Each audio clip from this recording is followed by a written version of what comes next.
everything feels dry and gritty in your mouth, your eyes, your lips. It was starting to get pretty thirsty. Then to add to the fun, somebody pushed the lock button on the car before we went to bed last night with the keys inside.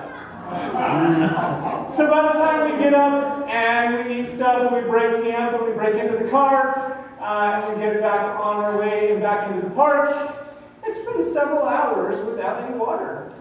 And I can say I was pretty thirsty. We're driving through the park and I have one mission.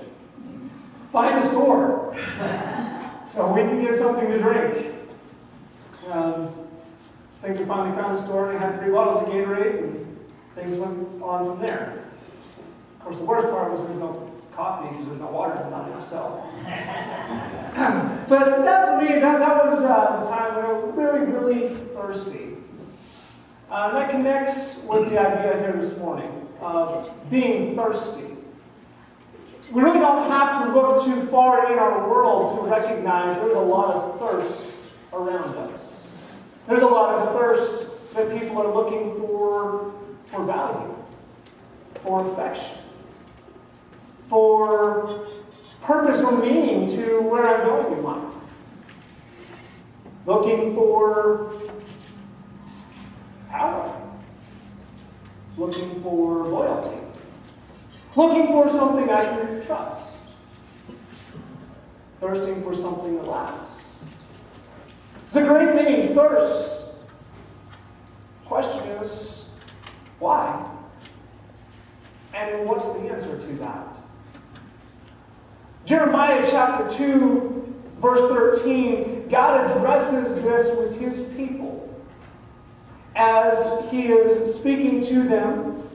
And Jeremiah chapter 2, as he's introducing the judgments that he's going to lay out from the book of Jeremiah for them, he really encapsulates and gets to the heart of where their problem is and why he's going to do what he's going to do with them. Jeremiah 2, verse 13 says this, "For my people have committed 2 evils. They have forsaken me, the fountain of living water, and hewn out for themselves cisterns, broken cisterns, that can hold no water." And this too is the same problem of thirst in our world. Just as God's people, just as the Israelites were thirsting and longing and they're trying to figure out why doesn't life work. They're going after these idols. They're trying to find what they're looking for in worshiping the idols. Or worshiping nothing at all, just doing their life their own way. All the different things that they're doing, this was their problem. The same is true for us today. Same sin problem. But it's interesting here that God draws out, there's not one, but there's 2 problems here. The first is bad enough. We've left the fountain of living water, the life source of God himself, the creator, the sustainer, the purpose for life. We left him and said, I can do it without you. Well, that's one thing. You left the source, you can always go back. But then they added a second evil, and so do we. But began to hew out cisterns, broken cisterns that could hold no water. Now in the desert, this is part of what they would do to collect water. They'd hew out these cisterns, these water pits, collect the water to store it and sustain themselves. Some of them are far more sophisticated than others. But this is what they were doing. So this is the picture that God turns to. Look, I gave you myself. The source, the living water. But this is what you have abandoned. And instead decided that you can go do your own and build your own cistern. And it amazes me just the depth of truth and insight that God puts into just the simple illustration for his people. Because the fountain, this creates the water, generates this water. It's coming up out of the ground. This is where it comes from. And probably begins to flow into the stream that goes out into the wilderness. This is God, source of all things. And he creates the fulfillment that he gives to us. Creates us, creates all life, creates all purpose. But when I leave him, what am I left with? Well, the stupid thing is the first thing I have to confront is the fact that I can't create my own fulfillment. I can't create anything. You would think we would stop right there and turn around and go back to the source. But we don't. We're going to keep on. Well, I can't create, so what am I going to do? I got to collect. So I'm going to start digging a hole. And here's the irony. What am I going to collect? I'm going to collect the runoff of the source. I've got to admit it came from God in the first place. I just don't want to. So we start digging these holes. Well, I'm going to collect my own water because I can take care of myself. I don't need God. I don't need Him to provide. I'll do it myself. I'm going to get my own little collection, my own little pool, and I'll be good. But then it gets worse because I can't even do that right. It gets really stupid because I can't even sing right. And we do this, don't we? I decide I'm going to run off and do my own thing without God, and I've got my plans, and this is how life's going to work, and this is what I'm doing. Here's my plan. Here's my little cistern. Here's how I'm going to collect the water. I got this all figured out. And then I ruin it. I didn't have to hire someone else to do it. I screwed it up. I can't even sing right. So not only am I out trying to collect my own water and clean my own cistern, even if I can get water in there, there's a hole in the bottom. It's not doing me any good. So we're left dry, broken, and thirsting still. And this is the truth of life. This is the truth of sin and temptation, and leading us astray from God as the source of living water that James draws out in chapter 1. So if you turn there with me, James chapter 1. This is exactly what he says a little more pointedly about sin. James chapter 1 and verse 13 through 18 is what we're going to read. Here James says, "Let no one say when he is tempted, I'm being tempted by God.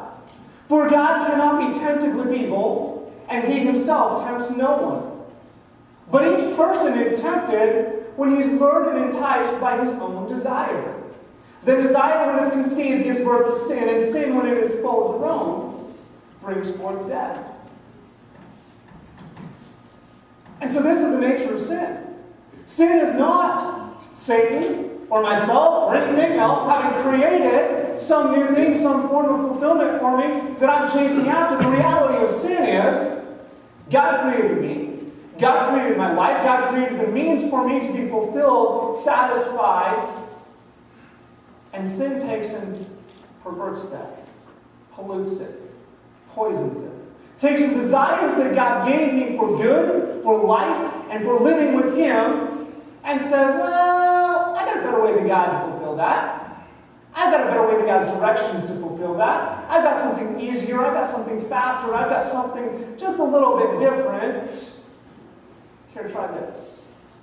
And that lures me away from the spring of living water, draws me out of the desert, and that's where it leads to sin and to death. That's what it is.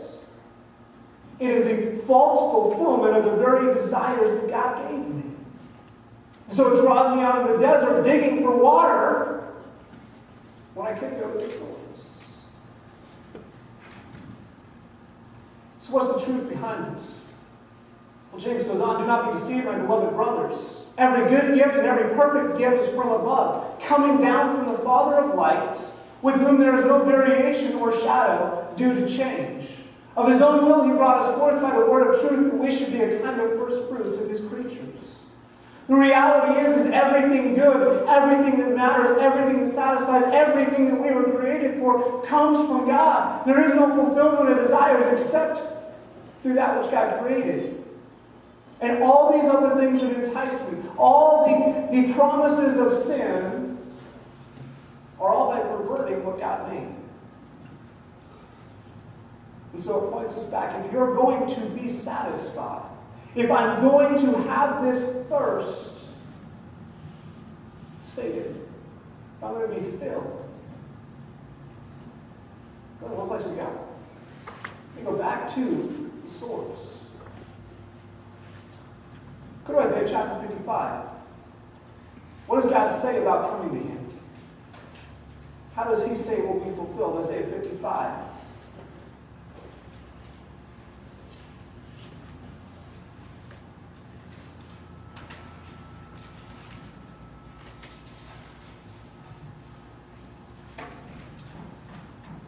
Here God speaks. He says, "Come everyone who thirsts. Come to the waters, and he who has no money, come buy and eat. Come buy wine and milk without money and without price. Why do you spend your money for that which is not bread, and your labor for that which does not satisfy? Listen diligently to me, and eat what is good. Delight yourselves in rich food. Incline your ear, and come to me. Hear that your soul may live, and I will make with you an everlasting covenant, my steadfast and sure love for David. Behold, I made him a witness to the peoples, a leader and a commander for the peoples. Behold, you shall call a nation that you did not know, and a nation that you did not know will run to you, because of the Lord your God, and of the Holy One of Israel, for he has glorified you. So God is here, he is crying out to his people. As he watches us chasing down holes in the desert, he watches us digging, trying to satisfy ourselves. What is his cry? Come to me. Come and let me provide for you that which you need, that which you long for. I offer it freely. And this is the message of the gospel. He created us, put us in the garden, and gave it to us. Here's all that you need for life. You just have to choose to stay with it. Of course, we threw that out the window real fast. Thank God he didn't throw us out the window. He comes and he sends Jesus Christ. He dies on the cross to forgive us, to give us new life. He says, here, this is my gift to you. Come and take it. Come and take it. The fountain is open.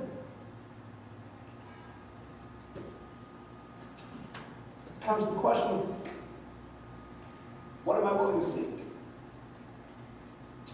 Because on verse 6, seek the Lord while he may be found, and call upon him while he is near. Let the wicked forsake his way, and the unrighteous man his thoughts. Let him return to the Lord, that he may have compassion on him, and to our God, for he will abundantly pardon. For my thoughts are not your thoughts, and neither are your ways my ways, declares the Lord. For as the heavens are higher than the earth, so are my ways higher than your ways, and my thoughts than your thoughts. For as the rain and the snow come down from heaven, and do not return there, but water the earth, making it bring forth and sprout, giving seed to the sower and bread to the eater, so shall my word be that goes out from my mouth, and it shall not return to me empty. But it will accomplish that for which I purpose, and shall succeed in the thing for which I sent it. For you shall go out in joy and be led forth in peace. The mountains and the hills before you shall break forth into singing, and all the trees of the field shall clap their hands. Instead of the thorn will come up the cypress, instead of the briar will come up the myrtle, and it shall make a name for the Lord, an everlasting sign that will not be cut off. And this is what he says, here's what I offer. But that's our problem. This is what you have to do to come and receive. You have to come to me. You have to seek me. You cannot try and be your own God and still come to me as God. You've got to trust that my thoughts are higher than your thoughts. That as God, I actually might know something that you don't. I might actually have some answers here for you. And then, yeah, I might be doing something that doesn't make sense to you because, guess what? Life's not about you. My thoughts are higher than your thoughts. So you want answers, you need to come and listen to me. And yes, come and listen to my word. Follow my word. Obey it. Heed the words that I have spoken to you. Not what makes you feel good. Not what makes sense in your own mind. Not what you think should be done. But what I spoke to you. And let it work in you. And this is where the struggle is. This is where the choice is. If I want to be satisfied, I have to be willing to come and accept that God is God. To let him be God of my life. I've got to choose to come and engage this relationship with God. See, what he offers is not just free access to the well, come and go as you please. The invitation is come and dwell with me. See, that's exactly the same thing that Jesus draws out in John. John chapter 7, he cries out, I'm the living water. Whoever comes to me will never thirst. John chapter 4, he speaks to the woman at the well. If you drink the water that I have to give, you'll never thirst. What do you have to do? You have to come to me. This is about being with me. John chapter 6, he tells him, I'm the bread of life. Well, give us this bread. We want this bread always. Now remember, this is right after you just spent the 5,000. They really like that. Jesus says, all right, I'll give you the bread. But if you come to me, you've got to eat my flesh and drink my blood. And they went, what? I heard fish sandwiches were on the menu. Now you're talking about eating flesh and drinking blood. Whoa, hold on here, buddy. This is getting weird really fast. What was the point? You can't just come and eat God's stuff and expect that to satisfy.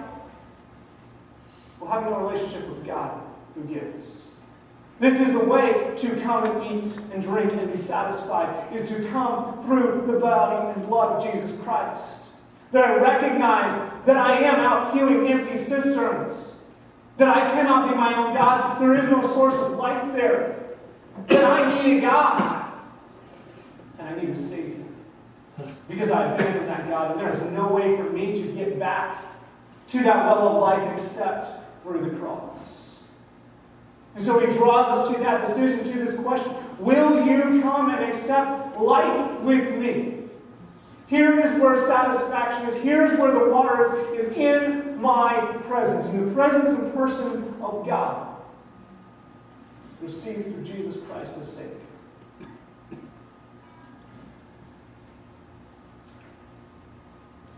So why do we thirst? We thirst when we lack the presence and the person of God. Now this gets a little more complex, a little more practical. Because as we live in this life and we live in this world broken with sin, it's not just so easy to come back and continually dwell in the presence of God. Because when I come and I accept Jesus as Savior, I'm not instantly transported into the perfect presence of God. I'm not taken out of this body that's broken and destroyed and tainted with sin. When God leaves me here for a while and is working to teach me how to live in that presence, teaching me how to live again, not digging my own wells, but drinking of the living water. And so, for many of us, in fact, as I know most of you in this room, what I know of you is that we have come. We have chosen Jesus. We have chosen to come back to the well, the spring of life. Jesus is my Savior. But where we're at is learning to remember to live like that. And see, it's as though Jesus has created that bridge back to the spring. And I've come back and I stand there. But where I struggle is there's a part of me that's still broken, as Paul calls it, the flesh that struggles against the spirit. There's part of me that still longs to go after those sins, that still gets caught in those twists, those poisons, those pollutions of God's goodness that entices me and draws me towards sin. And so here I am standing at the well, but I find myself turning around and staring back out of the desert, thinking about digging holes again. So what do we do with that? Where does this become practical for us? How do I dwell in the presence of God in a very practical manner? How do I seek my fulfillment? Particularly as a believer who's already recognized, come to and accepted that the source of that is through Jesus. If not, that's where I need to start. But having accepted that, where does this become practical in my everyday life? Well, let me take you one more passage that I think draws this out very plainly. Proverbs chapter 3. Proverbs chapter 3, we're going to pick up in verse 5.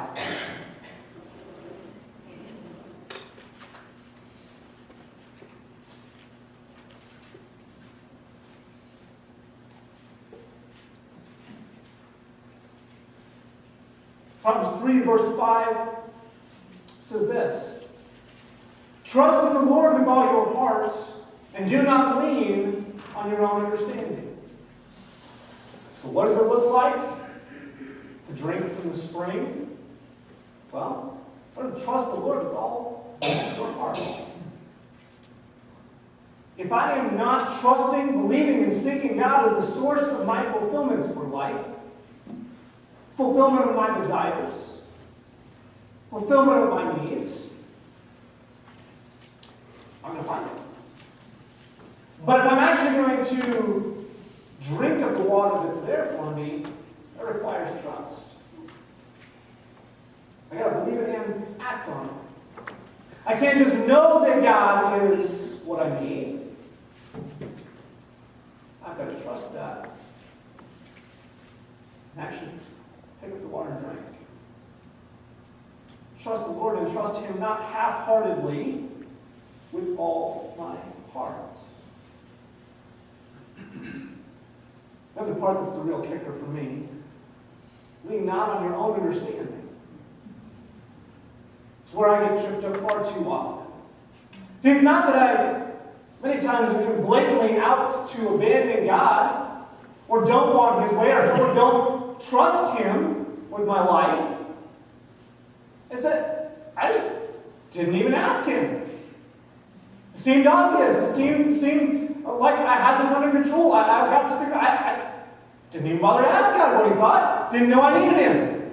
Was I busy going off on my own understanding? And maybe even I'm using what He gave me. He gave me some great teachers. I've got some good things built into my understanding. I do know some of His Word, but I'm going on autopilot instead of seeking God. That's when this connects to where He goes on in verse 6. "In all your ways acknowledge Him, and He will make your paths straight." Very, very simple statement, very simple idea. Real difficult some days to practically apply. And yet, if I could submit in my habits this one simple thing, how much might it change in my life? If in all my ways, I'm going to acknowledge God. If I can take and bring it back to every choice that I make, I'm going to stop and go, okay, what does God have to say about this? Where's God at in this decision? See, I think far, far too often for us, it's not the blatant sin that trips us up, at least at first. Where we get off track is the fact that I'm running off without God. And my own understanding might sustain me okay for a while, but then I get so used to running on my own understanding, not acknowledging God, not wondering, worrying about, or including Him in my decision making, and then pretty soon, when Satan starts throwing the bait out there, I picked it up and didn't even realize it until he sets the hook.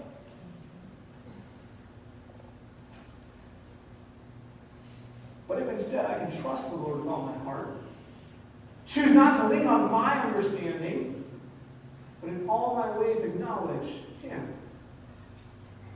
then I start to see the fruits of this. Then I start to see the water work in my life because I'm actually drinking it in. He will make your paths straight. Then it begins to build some details on this. Do not be wise in your own eyes. Well, that was my first problem. I decided I could handle it without God. I decided that I could go dig my hole and this would work just fine. So if I'm going to come and drink, it's got to start with humility. I've got to humble myself and actually be dependent on God. God, I can't do life without you. God, there is no answers. There is no satisfaction without you in the mud. Fear the Lord and turn away from evil.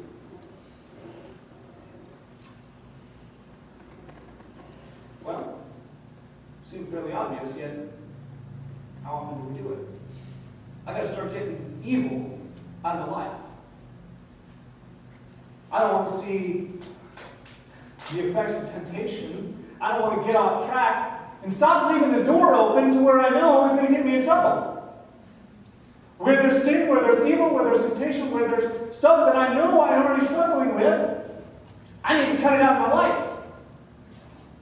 As Paul puts it in Romans chapter 6, I need to put to death the flesh. Where sin starts showing up in my life, it's not just shoo it away. Certainly not coddle it. Try and shove it in the corner. Try and keep it in the cage. No, he says, kill it. Put it to death. Get rid of it. I cannot allow sin in my life when it shows up. And I've got to make smart decisions. Quit being stupid. You know that gets you in trouble, then don't go down that road. Go around. Fear the Lord and turn away from evil. Don't present the opportunity in my life that I already know is going to draw me back to the desert. Quit standing by the well, staring out at the holes in the empty lands. Turn around and focus back on the spring. Turn from evil. And it will be healing to your flesh and refreshment to your bones. He says, honor the Lord with your wealth and with the first fruits of all your produce. In some ways, money is really not that big of a deal. We recognize that. We come to understand that money burns. We're not taking it with us, so what? But on the other side of it, money flows through everything we do in life. Literally is the currency of how we do life. And so it becomes a big deal, not because we know it itself is so valuable, because it affects so many things in life. It's the doors, it's the opportunities. It's the choices, the ability to make the choices. And so what I do with it sets my life, sets the course in my life, in many respects spiritually as much as it does practically. And this is why God is so big on giving. This is why it matters what I give and what my tithing, my offering, my involvement in the church in this way is. Not because it's the church that needs it. Yes, money that goes in the offering plate, this is how we function as a church. This is how we work in a world that's based on money and do what we're here doing. This is how we pay John and I's salaries and things like that. Okay, this goes into that, but that's not the point. That's actually the secondary. God's point and purpose in it is, look, I want you so much invested in living your life trusting me. I want you so invested in what I'm doing. I want you so practically making the choices of, I trust you, God. I'm following you, God. And I recognize that you and you alone are the source of my life. That I'll take this piece of what you gave me and I'm going to give it right back to you because that's my practical demonstration to myself. I trust you. I'm following you. It's not because God needs it. It's not because the church needs it. God will take care of that. It's more about me aligning myself with drinking from the fountain. Money starts getting real practical. So that's what he says. Honor the Lord with your wealth and with the first fruits of all your produce. Then your barns will be filled with plenty, and your vats will be bursting with wine. And finally, going to verse 11. My son, do not despise the Lord's discipline or be weary of his reproof. Now, I missed my verse there. For the Lord reproves him of whom he loves, and as a father the son in whom he delights. And so when God comes along and he corrects, when sin does show up, when I get off track and God comes along and he says, come back. Listen, repent, and return to the well. This is where it gets practical for us. And see, this is really where it comes down to the whole idea. Where do I find the things that I search for? The things that I thirst for? It's found back in the source of who and what I eat. Created for worship. Created for God. So where do I find meaning? Where do I find joy? Where do I find true affection? Where do I find true power? Where do I find something that lasts? Where do I find loyalty? Where do I find? Try fulfilling my purpose. Try coming to worship God. And this is the practical of it. When I will come and say, God, I love you and I trust you. I want this relationship with you. With all my heart. I will not lean on my own understanding because I know my understanding is too small and too corrupt. But instead, I want to, in all my ways, acknowledge you. 1 Corinthians 10:31, it's the same thing, different words. Whatever you eat or drink, whatever you do, do all in the glory of God. To make my life, to make every choice, even the little mundane details, those things that I didn't even think about needing God in. If I can make this about you, about worship, this is where I dwell in the fountain. This is his picture of us. Do you not know that you're God's temple and in you God's Spirit dwells in you? We are here to worship, and worship practically is making every choice in my life about God and who He is. Drawing near to Him, seeking Him, and obeying Him. That's exactly how the gospel is to work. See, the lie that I believe, the lie of my sin is that I don't need the fountain. I can do it myself. I can go dig my hole, get my water to come in, and sustain myself. And far too often, even after I've come to recognize the truth, far too often, even after I've chosen to come to Jesus as the living water, I find myself turning back around. I'll go back and do it my way.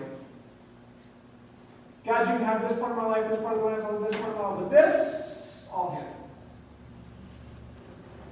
I really kind of like this pet sin. I'm going to keep him over here. You can have everything else, Jesus.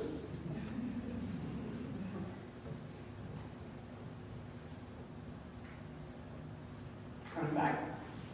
Trying to fill a whole bucket. Back. Trying to fill a hole in the ground. Doesn't even hold water. But instead, God's design. God's purpose has come to me, to my presence, to my words. Let me fill you. Come and drink until you are full and overflowing. And then as it overflows from you, begins to run out as this substream into the desert. And those that are still lost and thirsty, they come across this, and they follow it back up to the source. This is the gospel. This is our worship laid out in life. And this is where I find satisfaction. The water that I need.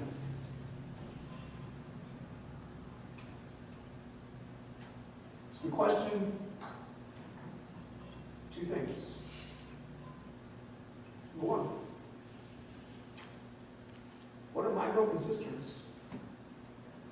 Where today in my life am I busy trying to do life without God? May not even be the blatant sin. Maybe it is. Maybe it's some area of addiction or guilty pleasure.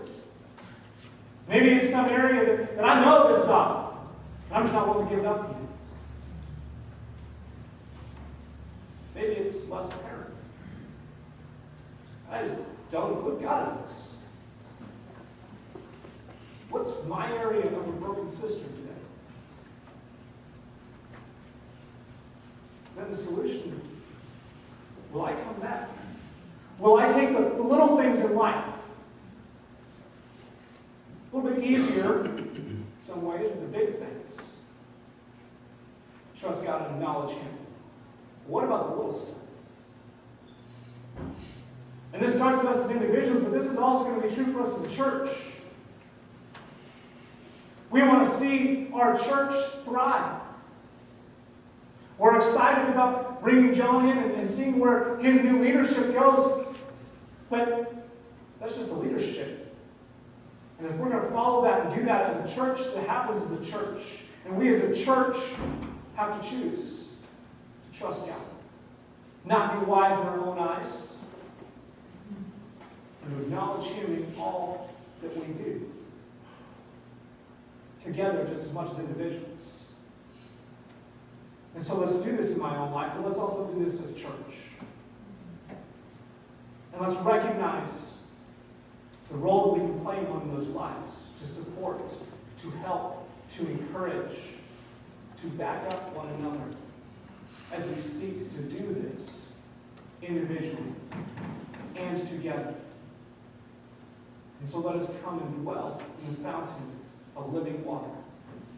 In all my ways, acknowledge Him, and He will direct and make straight our paths. Would you pray with me? God and Father, I thank you. Thank you that you love us, that you choose us, that you are our God, and that you have given us to Jesus the right and privilege to be called your people, now and forever. Lord, thank you that you have made us not as your playthings, but as your beloved creations. That you have good plans for us and you desire for us to live, be full, to be with you. Oh God, help us to forsake the broken cisterns of our life, full of sin, and to dwell fully in the riches, the grace of Jesus Christ, the presence and power of the Holy Spirit in us, and the love of the Father, each and every day. Whether it's big things or little things, that God, help us to acknowledge and to honor you in all that we do.